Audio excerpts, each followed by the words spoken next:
Greetings, students, and welcome to Chapter 8. So moving on in that developmental process, now we're going to start to talk about our toddler years. So we spoke last time about the ages of 0 to 2. Now we're moving on to the next, age group, which is still preschool, meaning it's before kindergarten or before children are starting school. So either they're at home with guardians or caregivers, or they're in daycare, and we'll talk about what's going on with them. So what are the physical things going on with our little ones here? As you can see, our babies, we're going to start to measure them according to what we call the BMI. And the BMI stands for Body Mass Index. And what the BMI does is it measures your height times your weight. And we see here that for our young ones, the lowest time they will have, or I should say the age they will have the lowest BMI is about 5 or 6, right? Because that means they're the leanest. So they are stretching, right? They're losing that baby fat, and they're stretching tall, and so they're very lean. So their BMI number is very low. They do not have a high BMI. And so we're going to see our kids go through this stretching process, and we're going to talk here about the ages of, from 2 to 6 and what's going to be happening with our kids during this time. So what is this BMI thing that I'm talking about here? So it is the way that we determine whether or not you're in a healthy weight range. And what we do is we look at 2 factors. We look at your height, which is going down that left-hand column, and we look at your weight, which is across the top in that row there. And we come up with a number. So in my case, if I was looking at, 5'2", right? And I was looking at weighing in about 125 to 130, I would be at a BMI of 23, 24. And that would be in that yellow category. And we consider anything in the yellow category to be a healthy, acceptable range. As we move into the orange category, we're looking at individuals being overweight. And then as we move into the red category, we're looking at individuals being obese. And the reason that this is a better way to look at whether or not we're in a healthy weight range is because if I say something to you like, you know what, my brother is, he weighs 210. He weighs 210 pounds. Well, unless you give me some parameters or guidelines, I don't know whether your brother is in a healthy weight or overweight. So for instance, 210 pounds on an individual who's 5 feet tall is completely different than 210 pounds on someone who's 6'2". Right? For one, it could be overweight. For the other, it could be very appropriate. And so that's why we look at your height and your weight. Now, for some of you, I don't want you to freak out and you're like, oh my gosh, I'm in the red category, right? I'm in the orange category. I want you to keep in mind that all of us genetically have different body shapes. There are some people that have very slight or thin, petite frames, and other people who have what I think of as a thicker thick stock. Their bones are heavier. They're built with larger bones. And so I don't want you to look at these numbers and freak out and think, oh my gosh, maybe I'm really concerned. I didn't think I was unhealthy, because these are just kind of guidelines that we're talking about. But this is what the BMI means, right? So some of our challenges here is going to be that the chronic epidemic we have going on, which is obesity, has really gone into our younger years, and we're dealing with our children becoming obese, which is a really, really big concern for us, right? So one of the reasons that we have children being obese is because of overfeeding. So that means that, parents basically just want to make sure that their kids are continuing to eat. We're not limiting portion sizes, right? Because in our American culture, when we go to a restaurant, we are given a portion size that's typically 2 to 3 times what we should be eating. That's the way we serve the plates at restaurants or fast food. And so we need to be aware of that. And so this overfeeding kids is going to lead to them becoming obese, which is going to lead to heart disease, diabetes. These are all lifelong complications that we don't want to have our loved ones deal with, right? So to ensure that adequate nutrition, we want to make sure that our kids are getting those well-balanced meals, right? And a variety of them. And this is hard. So both of these 2 things are hard because The first one, overfeeding, can be very culturally based, right? Growing up in my family, when I would go to my grandmother's house, feeding her family was her way of showing love. That's what she did. Her family came over, she feeds them, right? And so when I would sit down and have my plate of food, my grandma would come up and say, mas, meaning, you want more? And I would say, oh no, I'm full, Grandma. Oh no, we need to have more. Let me have another plate. Until you had 2 or 3 plates, Grandma was not satisfied, right? Because it's her love, and she wanted me to, she wanted us to have some meat on our bones. And so that was very cultural. And so understand, part of that is what we're going to have to battle is that cultural kind of traditions of overfeeding. And then the second one is that when we grow up in certain households, we get used to the same foods. It's normal for us to have just kind of rotate the same foods that we eat. For instance, growing up, I was never exposed to mac and cheese. I had no idea what mac and cheese was till I was in high school. In my family, we ate rice and beans. We came from a low-income family. That was the staples that we had, and that's what my culture ate. And so mac and cheese was foreign to me. So it's hard to get a variety of foods when in our households, because of income or because of just kind of culture and traditions, we get used to the same kinds of foods. So as parents, we need to step outside of that comfort zone and make sure we're exposing our children to different kinds of foods. Right. So what do we do when our kids are overweight? What do we do when we want them to lose some of those pounds? What we know from research is the best way to get your child to lose weight is to do an activity with them. So exercising together with your child is the best way to get them to lose weight. Most of us think, oh, I want my son to lose some weight. I'm going to put him in soccer. And he's going to run the field in soccer, and he's going to lose weight. He's going to get fit. No, doesn't really work.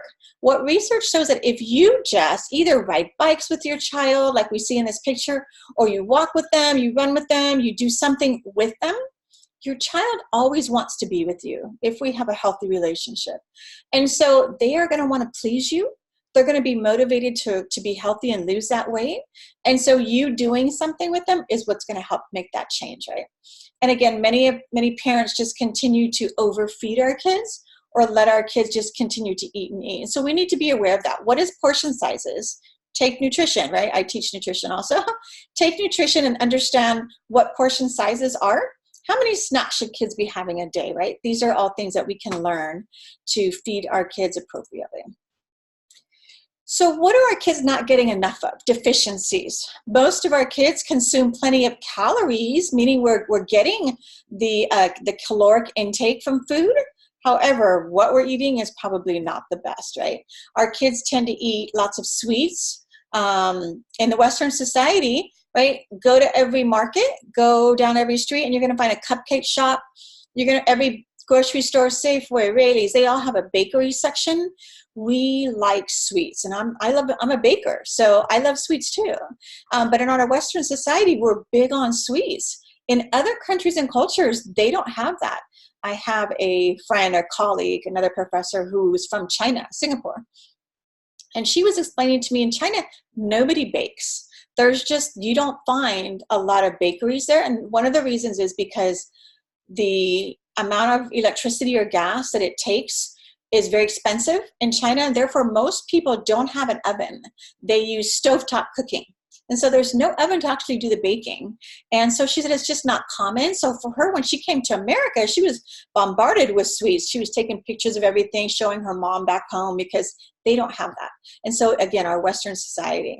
So the nutrients that are most lacking here are going to be calcium, iron, and zinc. All of them crucial.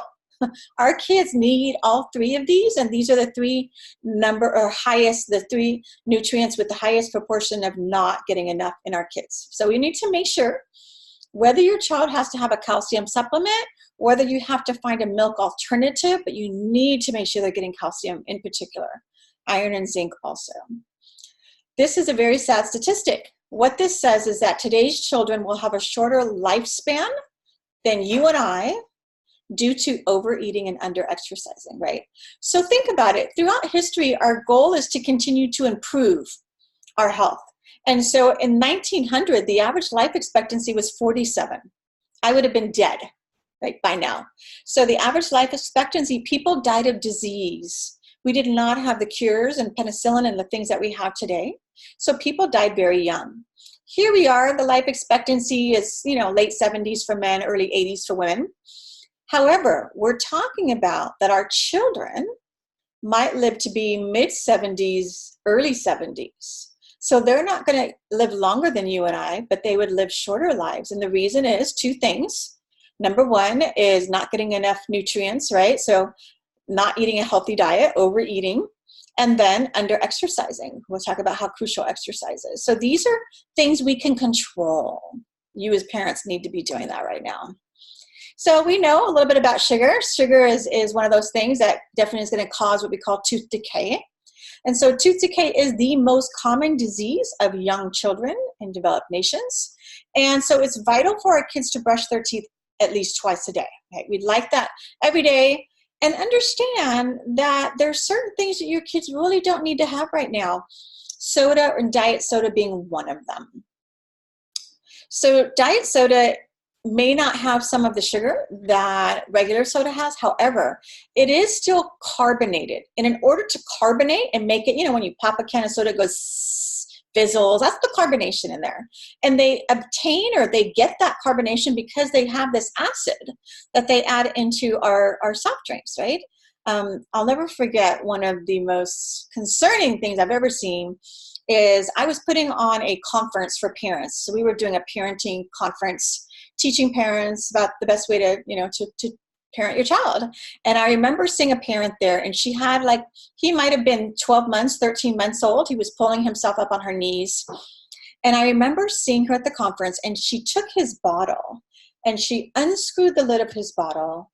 She took her can of Pepsi, poured the Pepsi into his bottle, put the lid on, and gave it to her 12-month-old. And I was just appalled because that is really, really bad. Right? There's no need for your child to be having any form of sodas at that age, let alone this baby's teeth have it yet to develop, and we're already putting all of that sugar on there. And it was mortifying. This is not something you want to do.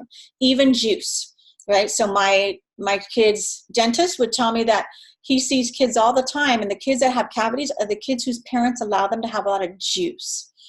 Even if we're talking about orange juice, which has 100% vitamin C, it has a lot of sugar. Look at the sugar. It's about 43 grams of sugar, which is very similar to a soda. Right, the hazards of just right. These are the kids that are like, oh no, I can only have chicken nuggets. That's all I want to eat. So just right syndrome is when kids like to wear the same outfit every day. They like to eat the same food every day because doing the same thing brings them security and comfort. And it can be really annoying for parents, right? Because you go out to a restaurant, you go with another family, you go out to eat, you order your kids chicken nuggets because that's kind of all they eat, right? You get the chicken nuggets and your kid goes, Mom, these are round nuggets. They're not shaped like the dinosaur. I only eat the dinosaur nuggets. Okay? That's the just right syndrome. It's something that your child needs emotionally up until about age 6. Beyond 6, no.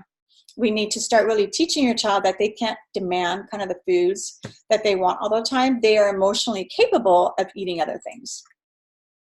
All right. By the age of 2, we talked about that our child's brain weight was 75% of that of an adult. By the age of 6, that brain weight is about 90% of an adult's brain. So we can see, again, those synapses are firing off, tremendous learning going on with our kids during this time. So teach them. Right. All right. Are you left or right-handed? Right. Mm-hmm. There's really no intellectual difference, if you will, between left-handed and right-handedness. What we do know about the brain is that the left side of the brain is the part of our brain that happens to notice more details. It's analytical. Right. The right side of our brain is that part that is more creative and deals with our emotional side. That's why when individuals are in traumatic car accidents or they have a brain injury, that's one of the things that doctors are looking at. The neurosurgeon wants to know what part of the brain was affected because that really plays into what type of complications we can expect for that patient, right? So again, as we see our kids going from that, kind of early childhood, that 0 to 2, to the 6 to 2 and getting older, they get a little better. At sleep, your kids will start to probably go from 2 naps a day to 1 nap a day to no naps at all, right? Their temper tantrums get better. So I always think of the age of 2 as what we call the terrible twos. And that's because this is what you said last time. Our kids have a hard time controlling their emotions. So everything they feel is a meltdown, right? So if you say to Jimmy, Jimmy, it's time for nap, right? We need to put our blocks away. It's time for nap, Jimmy. Jimmy's going to get on the floor and start pounding the floor and throwing a full-on tantrum, right? You hope it's at home because it's really embarrassing when it's in the store. But let's say that Jimmy's having a full-on tantrum. Parents would say, what do? I don't know what to do with that. My advice would be just to kind of go about your business. Step over Jimmy, continue with the laundry, continue doing whatever you're doing. Ignore Jimmy. The thing is, what's going to happen is one of 2 things. Number 1, Jimmy is going to stop throwing his tantrum because he's tired. He's worn out. He's been pounding and wailing and his throat hurts and he's tired and he realizes mom's not really paying attention to me and I want her to. So this action is not getting what I want. So I guess I'm just going to go ahead and go to my bed and go to sleep, right?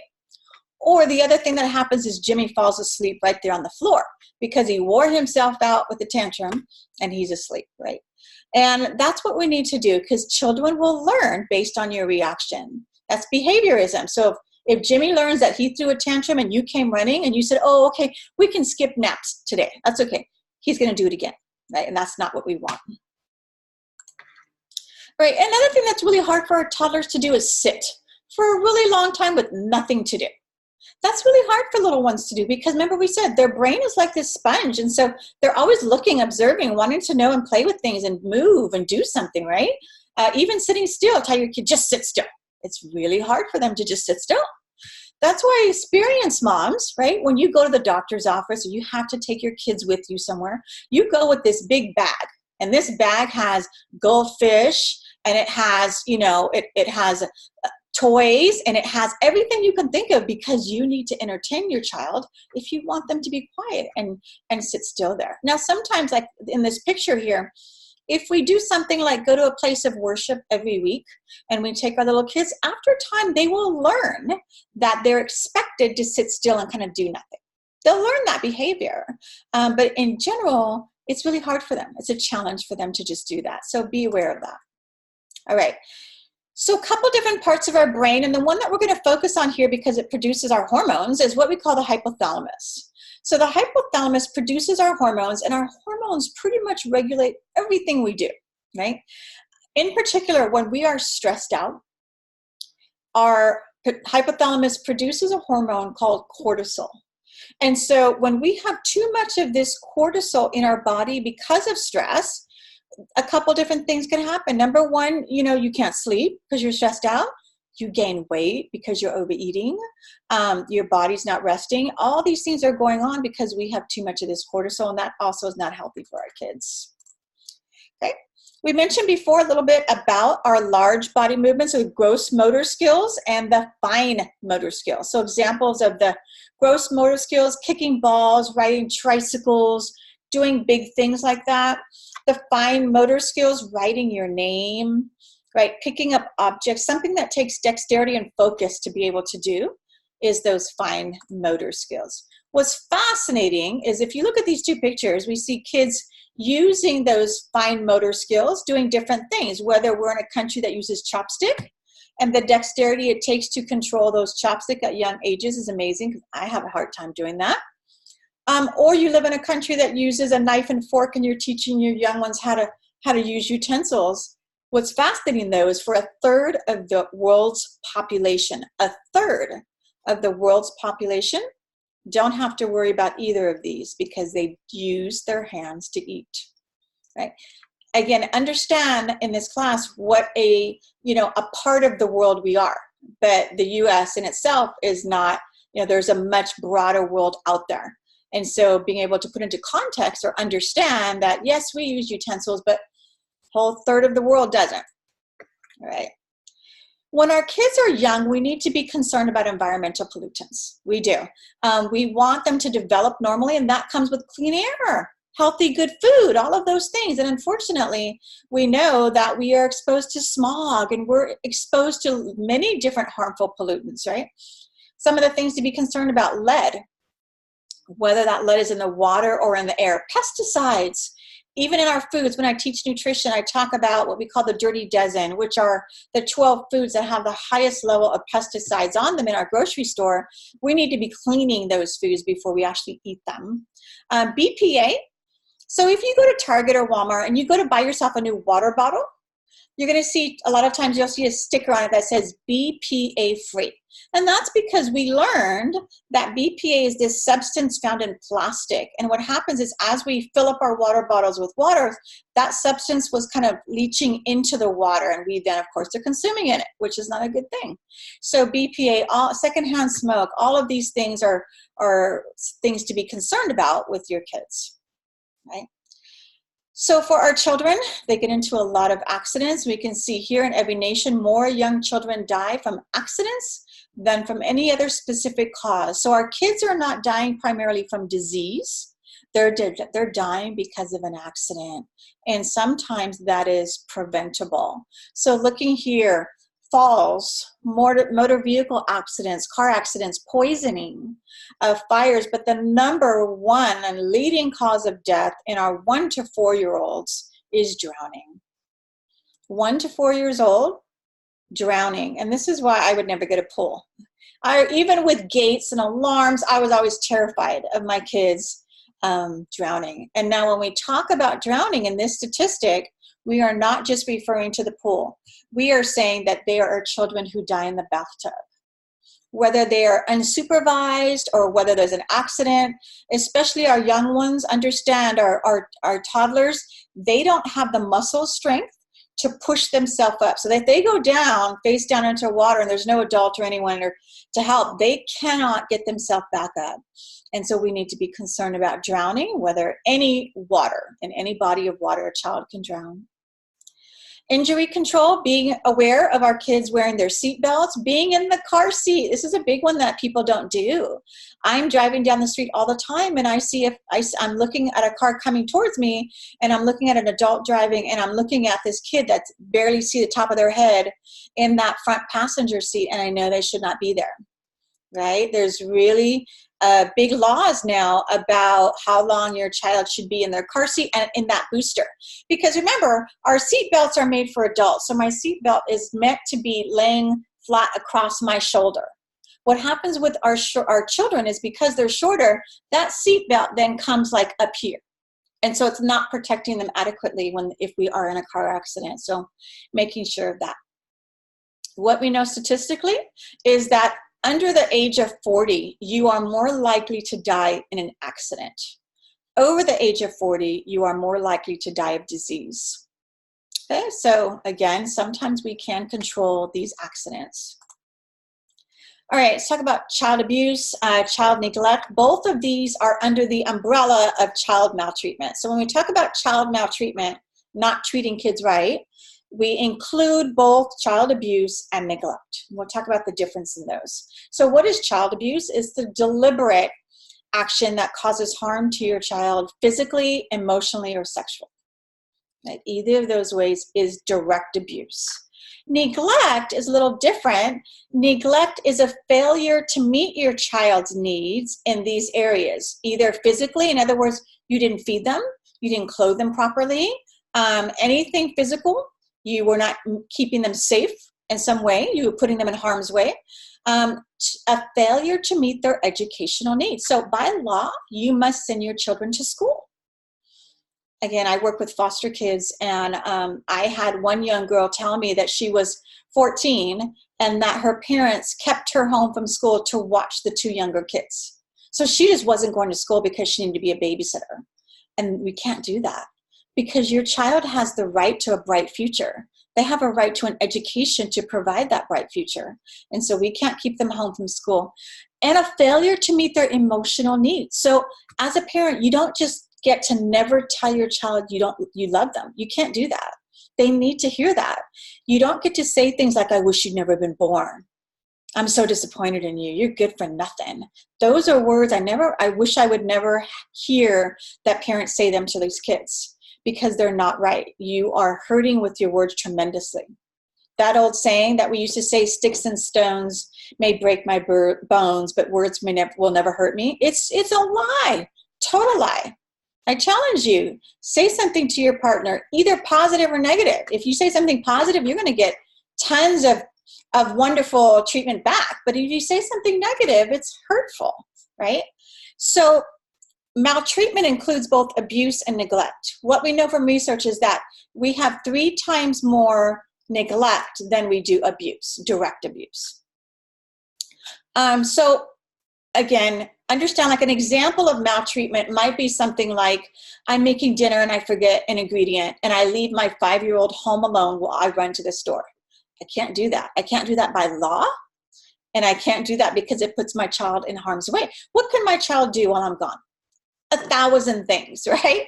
They can, get into all the cleansers. They can touch the stove. They can do tons of things. They are not able to be alone. And so we cannot do that. When can you leave your child home alone? California law says the age of 12. So at the age of 12, by California law, you may leave your child home alone. However, they may not watch a sibling. So I could leave my 12-year-old home by herself, but if you have a younger child, your 12-year-old cannot be the babysitter or guardian for a younger child. They can only be home alone. Okay.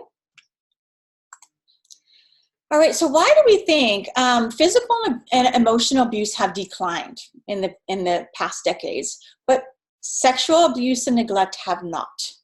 Why do we think that is? Why do we have this issue? And there's several reasons for why that is. Sexual abuse, number one, is underreported. And the reason is because it's very mortifying or emotionally damaging for a child to admit that the person that is supposed to care for them and love them is sexually abusing them. That's very hard.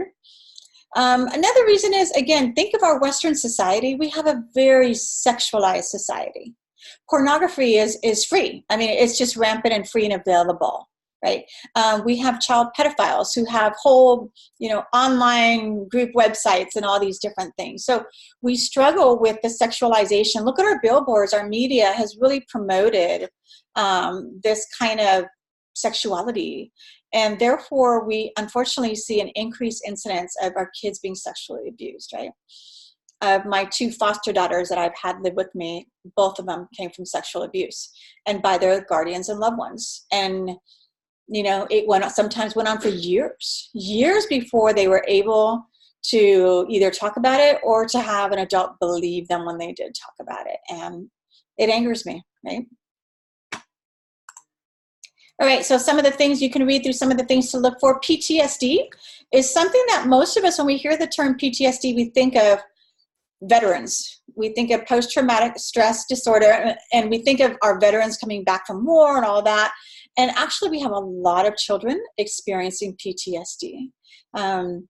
I work with an organization here in San Joaquin County that works with children in elementary schools, and these kids have either been suspended or they're getting in trouble, and they're only like 8. And so they're already on this pathway to juvenile hall. And so I work with the probation department in juvenile hall to go in and mentor young kids, because most of them don't have good role models in their life. And one of the young boys that I work with, Chris, he has PTSD along with ADHD and along with other issues. He was with his mom's boyfriend in a car, and they were driving, and his mom's boyfriend was shot while they were actually moving in the car. And this man's head landed in Chris's lap, right? And that's something you can't unsee. And so he goes to counseling, and he tries to deal with all of that trauma. And so a lot of our kids, our foster kids, our homeless kids, our kids that are coming from abuse and neglect, they're going to be experiencing these PTSD. All right, so unfortunately, the effects of maltreatment, the effects are long-lasting and devastating. And that's why, if you're in that, we talked about trust versus mistrust, and if you're in that mistrust category, we need to teach you how to trust again, or how to have that healthiness and acceptance, because the people who were supposed to provide that just didn't. So when you come from this mindset that everyone has let me down, right? One of my foster daughters was, her biological parents they just did drugs all day long in their home. She was 5, taking care of her younger siblings for days without food because her parents were in the bedroom doing drugs. I mean, she was just neglected tremendously. So then she was adopted, and then in the adoptive home, she's sexually abused for years. So she's been burned twice. And so when we think about you've been burned multiple times, you build walls, you build barriers to protect yourself because you feel like everyone's going to let me down. If you like me, you must like me for a reason. You must want something. Do you want sex? Why do you like me? There's got to be some other reason why you like me. It can't be just for me. That's how they feel. They start to regard people as being hostile, or you want something from me. You want to exploit me or take advantage of me in some way. And so it's hard to gain their trust because they've been burned so many times. Some of the ways that we need to look at what we call developing a forever family, because our goal with our foster kids and our kids in those situations is to give them a family that is forever, not just 6 months, not just short term. And so we want to do this permanency planning. We want to get you into foster care and hopefully eventually adopted. Kinship care. Kinship care is when a family member steps in to take care of you. So let's say that grandma steps in to take care of her grandkids because dad or grandma's son is in prison, right? So he's in jail, mom is on drugs on the street, and there's no one to take care of the kids, and the kids are going to go in foster care. So in order to stop the kids from going into foster care, grandma says, I'll step up and I will be a kinship guardian and I will kind of take them in with me. And then of course we want our kids to be formally adopted and have a family for life. All right, so adoption is great. We want our kids to feel like they belong to a family. However, there's some challenges to that, right? A lot of times, number one, in today's court system, a lot of judges, we want to reunify kids. So a couple of my foster kids, the court was trying to reunify them, even though the foster child maybe doesn't want to go back with those biological parents. That's what the court tries to do. So that could be one of the differences. A big one is, though, most foster parents or most couples who want to adopt today, they want babies. They want as little as possible. They want a newborn infant. When I was going through foster parent training, I was the only one in the room who wanted older kids. I wanted youth. And most everybody there wanted 3 and under. They were like, 3 and under, we want young ones, right? So that makes it difficult. What happens to the ones that are 16? Like, nobody wants you, right? All right, make sure to go through your clicker size and look at the information and make sure it's sinking into your head. And we will continue next time in Chapter 9 talking about this early childhood and figure out what is going on cognitively with our kids. Till next time.